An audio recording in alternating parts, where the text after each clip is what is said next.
Ashamar kafu akam jirtu kabajamtoota daawwattoota Horni Miidiyaa kun qophii keenya gungumii torban tokko karaa Horni Miidiyaa sidii darbu qophii kana irratti Oromoo maal gungumu ofiisaatti walitti kan jedhu torbaniin qabadhe isiniif dhiyaadha qophii kana qopheessuun hanga xumuraatti si waliin kan turu Allalisaa Dhaabaati egaa qophiin gungumii ko har'a obbo Taayyee Dandaa yookaan qondaalli siyaasaa yookaan hoogganaa paartii badhaadhina duraanii kan ture yookaan akka dubbii hima PP kan ture obbo Taayyee Dandaa jechuudha. Waggaa joota muraasa hidhamee yookaan naannoo waggaa tokkotti kan siqu hidhamee ture jechuudha naannoo waggaa tokkoof wayiitti. Kanaaf obbo Taayyee Dandaa yeroo guyyaa muraasaatti asitti mirgi wabii eegamuusaa ni yaadatama. Guyyaa har'aa garuu yookaan immoo guyyaa kaleessaa qaama mootummaati ukkaamsamee yeroo mana hidhaatii bahu ukkaamsamuun isaa ni yaadatama garuu guyyaa har'aa nagaan gara maatii isaatti deebi'ee jira jechuudha. Obbo Taayyee Dandaa hidhaasa sana keessatti gidiraa fi jechoota taaneen achi keessatti fi sababiin taaneen fi meeshaa fi kanneen kana fakkaatanii himatamuu isaanii ni yaadatama yookaan immoo qaama hidhatee yeroo deeggarteetta jedhamanii irra deddeebiin mana murtiitti iyyachaa turuun isaanii ni yaadatama. Kanaaf Obbo Taayyee Dandaa guyyaa har'aa karaa nagaatiin gara maatii isaaniitti deebi'aniiru. Obbo Taayyee Dandaa dubbii himaa akka ture beekamaadha keessumaa warra paartii badhaadhina yookaan PP warra jedhaman kanaaf jechuudha. Kanaaf amma isaanumatu itti deebi'ee hidhee jechuudha. Keessumaa yeroo uummanni rakkachaa jira uummanni dhiphachaa jira jedhee dhugaa uummata baree dura gara mootummaa dubbachaa turuun isaanii yaadatama garuu rakkina uummataa fi gidiraa uummataa gaafa argu dhugaa gadi baasee gaafa dubbatu karaa mootummaa maangorra jiruutiin hidhamee turuun isaa ni yaadatama. Keessumaa meeshaa seeraan alaa fayyadamtee tafaa kan jedhuun hidhamee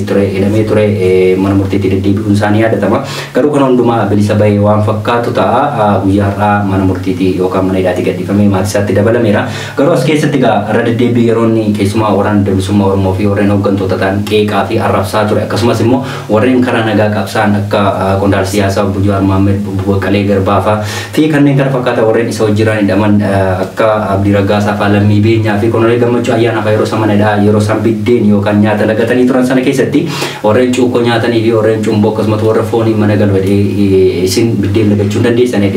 yeroo gansarra jiru arrabsaa turuunsaa yookaan qeeqaa turuunsaa ni yaadatama. Kan hundumaa dhiisee innis gidiraa isaan argaa ture guyyaa har'aa mana hidhaatii baheera jechuudha. Keessumattuu yeroo Baqqalee Garbaa fi Jawaar Mohaammed fa'aa guyyoota 40 nyaata lagatan sana keessatti cuukkoo warreen nyaatan nyaata lagachuu hin danda'u irra deddeebii yeroon arrabsaa ture ni mul'ata. Kan hundumaa keessatti garuu guyyaa har'aa gaafa mana hidhaatii bahu qondaalli siyaasaa Jawaar Mohaammed baga mana hidhaatii baatee hidhaan kee kun kan dhumaa siifaa ta'u jedhee yeroo inni sooshaal miidiyaa irratti yookaan toora feesbuukii isaa irratti barreessee ni mul'ata. Kanaaf as keessatti Obbo Taayyee Dandaa himata irratti banamee hundumaa kana isaanumatu waliike waan kun gara hundaatti siyyaan yookaan hojii isaatti deebi'ee hojii isaatti itti fufaa kan jedhu sun yeroo maan kan deebisu ta'a jechuudha. Qabxii lammaffaa gidduu kana waraana adda bilisummaa Oromoo yookaan murni gar tokko keessumaa sanyii nagaasaatiin kan hoogganamuu fi hoogganaa giddu gala duraanii kan ta'ee fi achi keessatti miseensa waraana adda bilisummaa Oromoo keessatti immoo koree raawwachiistuu kan ta'e sanyii nagaasaa jechuudha. Waraana hoogganaa ture gar tokko isaa fudhatee waan galee fakkaata gidduu kana keessumaa karaa nagaatiin mootummaatti harka kenneera jedhee yeroo inni miidiyaatti bahee dubbate ni mul'ata. Garuu lolaan miti as keessatti nuti loluu dadhabne yookaan immoo itti dhukaasnee booji'uu dadhabne otoo hin taane waamicha uummata keenya kan waanjoo kan cubbuun hojjennu dargaggeessaa fi dubartii akkasumas abboolii keenyaa fi harmoolii keenya dhageenya yeroo isaan nu kadhatan dhageenyetu galle malee dhukaasuu dadhabne yookaan loluu dadhabne miti yeroo inni gadi bahee dubbate ni mul'ata. Garuu dhuguma jecha sanyii nagaasaa miilanaa kana keessatti dhuguma waamicha uummataa dhagahanii waraanni amma gale kun isumaan uummata dhagaheetu gale moo ufuma faayidaa dhuunfaasaa barbaadeetu gale kan jedhu waan nama gaafachisa. Maaliif uummanni marsaa sadaffaa yookiin affaffaa bira deddeebiin nagaan nuuf bahu jedhee waanjoo qambaree akkasumas farda luugamee fi akkasumas uummanni gadi bahee kadhachaa turuun isaanii yaadatama. Abbaan gadaa haadha siinqee kanneen kana fakkaatan hundumaa uummanni kadhachaa turuun isaanii yaadatama nuyi nagaa barbaanna jedhanii jechuudha. Garuu miilana inni isaan galan kun dhuguma uummata waamicha uummataa dhagahanii galanii kan jedhu kun dhugaarraa waan fagaate fakkaata. Maaliif otoo ta'ee warreen hooggantoota fi qondaaltota olaanootullee waamicha uummataa dhagahee gala malee akkasitti murni gar tokko kun dhuguma waamicha uummataa dhagahee gala hin fakkaatu. Maalumaafu obbo Sanyii jechuudha yookaan Sanyii Nagaasaa hoogganaa giddu gala duraanii kan ture mootummaatti harka kennee karaa nagaatiin mootummaa wajjirraa mallatteessera gidduu kana jechuudha. Isumaa fi miseensonni isa jalatti hojjechaa turan hundiyyuu galaniiru. Kanaaf oguma waraanni murni gar tokko yoo gale Oromiyaa keessatti nagaan bu'ee uummanni achi keessa jiru nagaa argatee biyya isaa yookaan qabeenya isaa yookaan qe'ee isaarra jiraata kan jedhu walumaan kan laallu ta'a. Maaliif yeroo duraan waraanni bilisummaa Oromoo eektiraarra galee jechuudha yookaan Daawud Ibsaati yeroo hoogganamaa ture sana keessatti miilana sanyiitiin kan gale naannoo waraana 800 jedhamaa jira giddu gala kana keessa kan gale garuu yeroo sana kana caalu jechuudha eektiraati warreen galanii fi yeroo mootummaa waamicha godhee fi kan mootummaatti harka kenne isaanuu summiitiin dhumuun isaanii ni yaadatama garuu waraanni miilana 800 sanyiin waamee gashisiise kuni dhuguma sanyii hojii warreen galan kuni baay'atanii otoo hin taane garuu isaanumaafuu fi warreen lagatti hafan kun amma waraanni lagatti hafeeru jira waan ta'eef uummanni Oromoo isa isaan galan kana yookaan warreen murna sanyiitiin galanii galuu isaanii gaafa argu uummanni gadi bahee gammaduu isaa sooshaal miidiyaa irratti argamaa jira garuu warreen hafan jiru mootummaa jiraanii dhuguma warreen lagatti hafan dhukaasa dhaabatamoo isaanis wal lolu kan jedhu walumaan ilaalla jechuudha maaliif warreen lagatti hafan kun hin gallu jedhanii yeroo isaan mootummaatti qeeqanii fi wal gaareffatanii fi jechan taane walitti daddarbachaa jiranis ni mul'ata garuu as keessatti isaan wal dhabdeen isaanii gidduu kana yookaan immoo ji'oota muraasatti hoogganaa waraana bilisummaa Oromoo walii galaa fi sanyii gidduutti jechan taane fi yaadan taane qeeqni garaa irratti darbatamaa turuun isaanii ni yaadatama garuu kan hundumaa ganee sanyii mootummaa wajjin walii galteetiin fi uummata dhagaheenidha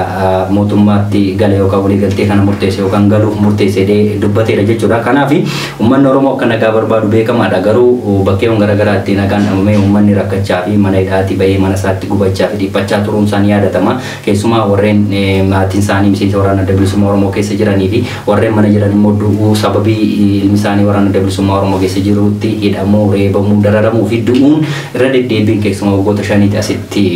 raawwatamaa tureera garuu kanaaf amma murni gar tokko yoo galee Oromiyaa keessatti keessumaa sababii waraana bilisummaa Oromootti bakkeewwan garaagaraa miidhamaa turuun isaanii yaadatama ammas miidhamaa jira kun hundi dhaabatee mootummaa wajjirraa warreen lagatti hafan suni wal lolumoo akkuma kana sanyii karaa sanyii kana arganii mootummaa hojii walii galanii mootummaatti harka kennu kan jedhu yeroo man kan deemsu ta'a jechuudha maaliif uummanni Oromoo nagaa barbaada nagaa barbaaduun isaa irra deddeebiin dubbachaa tureera garuu kana dhageenye sanyiin galleedheera kanaaf hangaleedheera kanaaf warreen lagatti hafan uummata yookaan iyyannaa yookaan immoo boo'icha uummata arganii hin galuu immoo mootummaa hojii wal lolu kan jedhu walumaan kan laallata kanarratti garuu warreen uummanni garbiraa yookaan sabni garbiraa keessumaa warri shaneen Finfinneetti galan kun yookaan immoo 4 kiiloo galan suni Adaanech Abeebee fi Shimallis Abdiisaa wajjirra walii galanii kondominiyeemii fi lafaa fi akkasumas immoo investera yookaan investi gochuufidha Finfinneedhanii sabni garbiraa yookaan immoo warri gara kaabaa kun irra deddeebiin dubbachaa jiru amma jechuudha keessumaa walii galtee godhaniiti unuun miidhanii uummata Amaaraa otoo isaan ajjeesanii otoo isaan miidhanii otoo isaan lafarraa buqqisanii fi otoo isaan dubartii isaanii deedanii fi harma kutaniiti waraana isaa wajjirra walii galanii yookaan abaa'oo shanii wajjirra walii galanii Finfinnee gashanii lafa kennanii fi kondominiyeemii kennuu fi Adaanech Abeebee fi Shimallis Abdiisaa jedhanii uummanni warree kaabaa kun irratti ka'aa jiru jechuudha kanaaf dhuguma faayidaan isaanii kun yookaan mujarri walii galaniitidha yookaan Adaanech Abeebee guyyaa muraasa ta'etti warreen galau yookaan immoo bakkoota garaagaraa daawwachiisaa turuun isaanii ni yaadatama keessumaa Finfinnee waggoota ji'oota muraasa sitti haala miidhageera jedhamee irra deddeebiin miidiyaa irra deddeemaa tureera karaa hundumaa bakkoota garaagaraa deemsanii warreen piroojektootaa fi bakkeen babbareedoo ta'an sanyii nagaasaa fi warreen isa wajjiraan tiimiin isa wajjiraan galan bakkoota garaagaraa daawwachaa jiru keessumaa Finfinnee kana jechuudha kana keessatti kantiibaan magaalaa Finfinnee irra deddeebii yeroo isaan bakkoota garaagaraa geessanii daawwachiisan ni mul'ata garuu uummanni garbiraa yookaan sabni garbiraa isa waraana bilisummaa Oromoo galee keessumaa mootummaa naannoo Oromiyaa fi Adaanech Abeebee jirran walitti dhufan yookaan waliin dubbatan sana irratti qeeqni guddaan irratti ka'aa jira yookaan rabsoo guddaan irratti ka'aa jira jechuudha warreen amma PPO ganan kana irratti kanaaf isuma galuun isaanis saba garbiraa wajjira saba garbiraa biratti gaareffannaa yookaan qeeqni garaagaraa fi arrabsoon garaagaraa irratti ka'aa jira Adaanech Abeebee fi Shimallis Abdiisaa irratti jechuudha fi warreen isa wajjiraan galan irratti kanaaf qabxii walitti qabee yeroo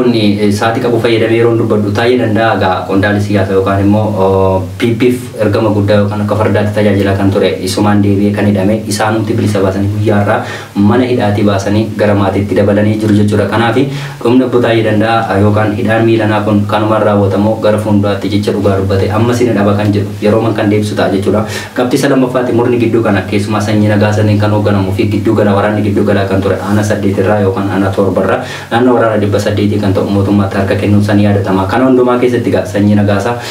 waamicha uummataa fi dargaggeessaaf dargaggeetti akkasumas waanjoo camadee akkasumas farda luugamee warreen magaalatti bahee nu kadhate keessumaa uummata keenyaaf abboolii keenyaaf jennee mootummaatti harka kennine malee dhukaasuu dadhabnee inni ta'ee yeroo inni filafiitti uummataatti sobe yookaan immoo yaadan taane dubbate ni gata